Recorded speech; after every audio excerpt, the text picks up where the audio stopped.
Can you hear me? You gonna do some ASMR? Yes. We're LTP. Yes. Lost Thought Productions. An acronym. You have no idea what it means. Well, I told them. The secret's out. It stands for Lost Thought Productions. We make things occasionally, and on the other occasions, we pet cats and play with lights. There are so many cats. And so many lights. There's 1, 2, 3, 4, 5 lights. 6, 7 lights. And it is blinding. Close my eyes, I see like 109 dots. We're Lost Thought. We're a duo. We have other people who work, so it's not really a duo anymore. It's still a duo. We are in charge. We are in charge. We are the team leaders. Yeah. You know, trying So- to be a little more less hierarchical. Yeah. Hierarchical. That's it. Is that how you- That's it. hierarchical. Hierarchical. Hierarchical. Hierarchical. There you go. Cut just that part.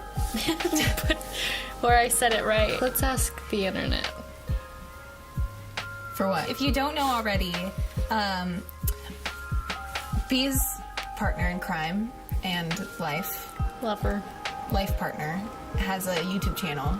Her name is Mars Moina, and you should go watch the first episode of Bottom Shelf that has us in it, along with our good friend Mason, where we review cheap wine. Period. So you don't have to. Yeah, that's the slogan. You sent me a bunch of questions. Yeah. There's how 3 did cats. he do that? The's 3. Do you see what he did? No, what did he do? He's got his arm through his collar. What a dum-dum. This is Jackson. What's harder, getting started or being able to keep going? I feel like getting started. Getting started is very confusing, and we're still kind of getting started. We'll probably be a startup for as long as we're alive. Likely. When inspiration is waning, when you feel creativity has snapped, what do you do? How do you stay fresh? You take time off. Yeah, that's what we did. Well, that was the thing, is that like we both came to the same conclusion on accident, because the holidays happened, and so we forced ourselves to take time off because the holidays are happening. And then in that time, when we came back to work, we were both just like, that was good.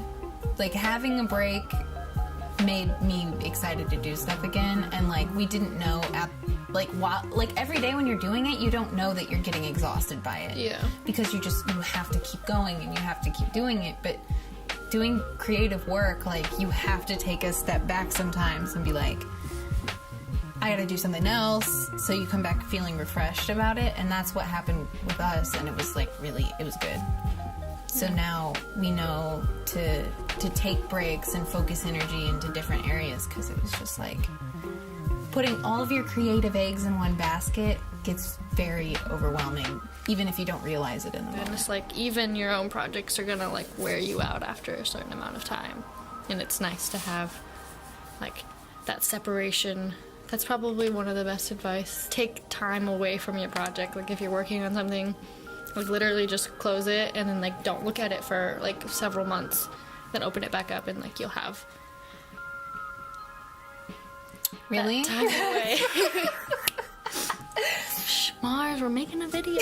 It seems counterintuitive to take a break while you're like feeling really creative into something, but Yeah. it is so beneficial to just like hold on for a second.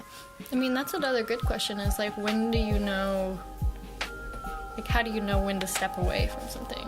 And Yeah. I think for us it was, we probably should have taken a break sooner, because we were just kind of like dragging on and like trying to get the work done that we needed to do. Like, it's not necessarily like not wanting to do the work, you're just like, the thought of it just kind of exhausts you. Yeah. You still want to do it, and you're still looking forward to working on whatever the project is, but it's like just being mentally exhausted, just even like looking at it or thinking about it. And, I don't know. Yes, I agree. When you're doing your own business and you're doing your own thing, like, it's really important to have that structured time. And I think that that's why keeping going is easy, and why it was so easy to just like keep going and not really Yeah. realize that we were getting tired and like kind of burnt out is because partly having that structure that was so rigid that we're just used to now, combined with like wanting to do this project. How much do you think commerce affects your art, or how do you have to compromise as a filmmaker because of financial restrictions for business? As low budget people with we have the things that we need to do the shit that we need to do, period. So have what we need to make something really cool. And the skill set and the mindset to be able to make more than just a stunning image because you used a really nice camera. That's probably where the compromise is that we're not able to even get the jobs to get the money to be able to afford that kind of shit because people don't take us as seriously because of who we are, who we look like, where we came from, and the kind of equipment that we have. Yeah, if you're on a budget, you kind of just you scale everything down and you do the best with what you have. Yeah, there's a ton of shit that we would love to do if we had the money. I think that's the word compromise is what's hanging us up here because we're still gonna do the thing that we want to do and make the images and make whatever it is that we're trying to do. We're gonna do that regardless. What is one mistake most filmmakers make regardless of experience? Thinking that fancy camera equals good cinematography. Yeah, it's really about what you are capable of doing with what you have, not so much what you can do because you have this kind of fancy equipment. Having used a Red now and having used Black Magics in every variety now, they are exactly the same camera as every other camera. They're set up exactly like your DSLR. So work on your craft with your DSLR and then work your way up. We've worked with people before that sacrificed a lot of their budget and a lot of their time because they had a very specific kind of camera. We've both had plenty of images on huge screens with our DSLR cameras and they don't look any worse. No. If you know what you're doing, you can make it work. Why do you think there are so few women, brackets, queers, in filmmaking? Well, because men think that fucking femme people can't do what they can do. They truly do believe that.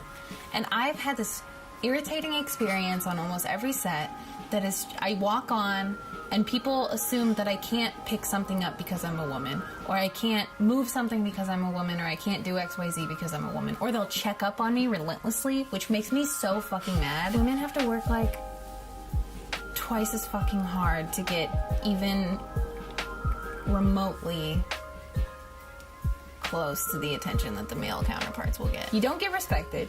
You have to work really hard to earn that respect, and then you still might not even get it. I mean, you were lucky enough to have people on your team that really respected you and wanted you to do the best that you could and wanted to help you. You're a cinematographer on a movie. Part of that, too, that respect came because I was technically in charge of them. Yeah. And so there was that level where they kind of, they didn't have a choice. I was their boss in that sense. Yeah.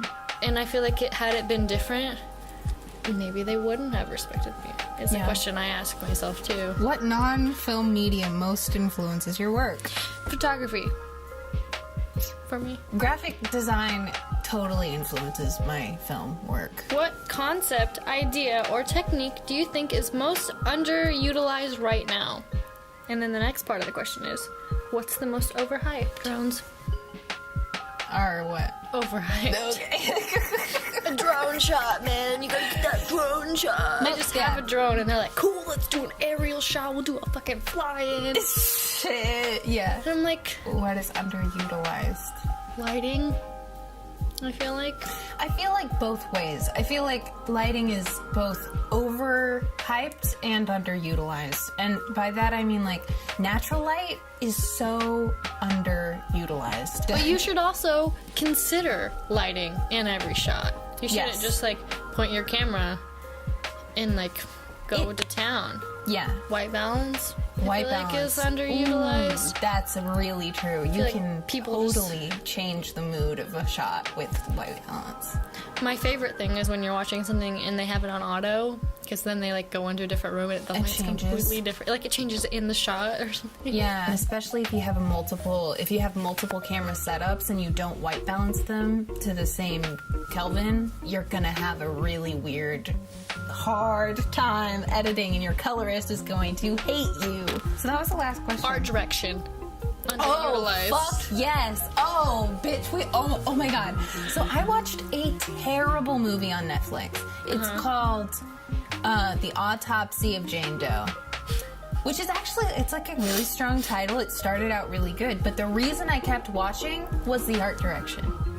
No matter how fucking bad the movie got, I kept watching it because the art direction was so fucking good. It was so pretty. Like, all of the colors like sang, and the shot looked amazing, but not because of something the cinematographer did. That was all the art direction. So if you go into a blank house, for instance, let's say your character lives in a house, whatever, you don't want to like have it looked like no one's ever been in that space before, have his fucking bedroom closet full of toilet paper or something like that. Like, take the time to like make it look like somebody lives there, like those kinds of things. Yeah. The art direction is the space. Yeah. The other thing too is, like, with a lot of amateur filmmakers, they will be like, well, this is what the space looks like in real life, so to keep it looking realistic, I'm not going to change anything. That is wrong. Don't do that. Go ahead and start taking things away. Start totally fresh from scratch, and then start adding things back until you get a good amount that looks right. Because if you're just filming what the space actually looks like, it's gonna feel like you did that. People are gonna be able to tell that it's like, oh, they didn't art direct this at all. This is just how everything was. Yeah, you just walked in and started filming. Right. So you have to kind of take things, and you have to.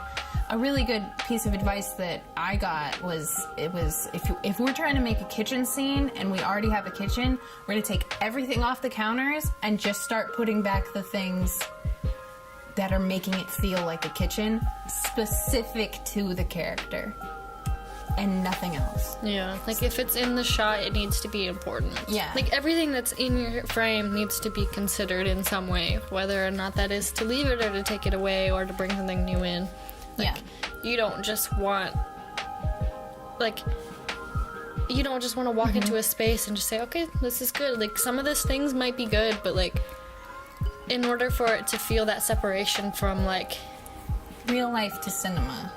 Yeah, because there is that line between like, yeah, you want it to be real life, but in order for it to feel cinematic, the real life needs to be staged. Yeah. And there's certain objects that have certain symbolism, and if you can find the symbolism within your frame, that's going to make your story so much stronger. And that's something that we both really consider and care about, is what our symbols are doing in our filmmaking.